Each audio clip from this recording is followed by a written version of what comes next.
যে সকল ব্যক্তিদের মাথার মধ্যে চুল ঝরে যাচ্ছে, অকালের মধ্যে চুলের মধ্যে টাক পড়ে যাচ্ছে এবং বংশক্রমিক যে সকল ব্যক্তিদেরও এই টাক ফাক নানা রকম হয়ে যায়, সেগুলো পর্যন্ত যে একটি ব্যায়াম দেখাবো, সেই ব্যায়ামটি এবং প্রাণায়ামটি সেইটি আপনারা নিয়মিত প্রত্যেক দিন সকালে এবং সন্ধ্যাবেলায় করার চেষ্টা করবেন। তাহলে চুল আপনাদের কোনো মতেই ঝরবে না এবং কম বয়সের থেকেই যদি এই প্রাণায়াম এবং যোগাসনটি করে তাহলে কোনো দিনেই তার চুল পাকবে নাই এবং চুল ঝরে যাবে নাই।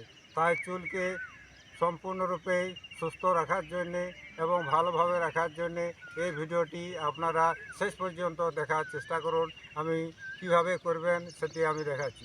প্রত্যেক দিন আপনারা এই যে নখগুলো দেখাচ্ছে, এই বাঁ হাত এবং ডান হাতের মধ্যে এই নখগুলো আপনারা সকালে 5 মিনিট ধরে প্রচণ্ড গতিতে ঘর্ষণ করার চেষ্টা করবেন। এইগুলো এইভাবে ঘর্ষণ করবেন, বজ্রাসনে বসবেন। বজ্রাসনে বসার পর এইভাবে 5 মিনিট ধরে আপনারা ঘর্ষণ করবে যাতে গরম হয়ে যায়।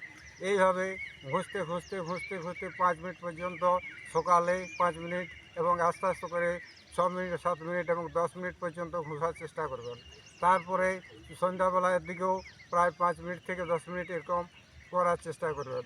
এইভাবে ঘষলেই চুল মোটামুটি সম্পূর্ণরূপে অক্ষত থাকবে এবং যাদের বংশাক্রমিক টাক হয়ে যায় তাদেরও পর্যন্ত চুল গজাতে দেখা যায়। এই ভিডিওর মাধ্যমে আপনারা দেখুন এবং করার চেষ্টা করুন। সম্পূর্ণরূপে অক্ষত থাকবে এবং চুল পাকবে পর্যন্ত নয়, শেষ বয়স পর্যন্ত। এই ভিডিওটি যদি আপনাদের ভালো লাগে থাকে আপনারা সবাই লাইক করবেন, শেয়ার করবেন এবং কমেন্ট করবেন। নমস্কার।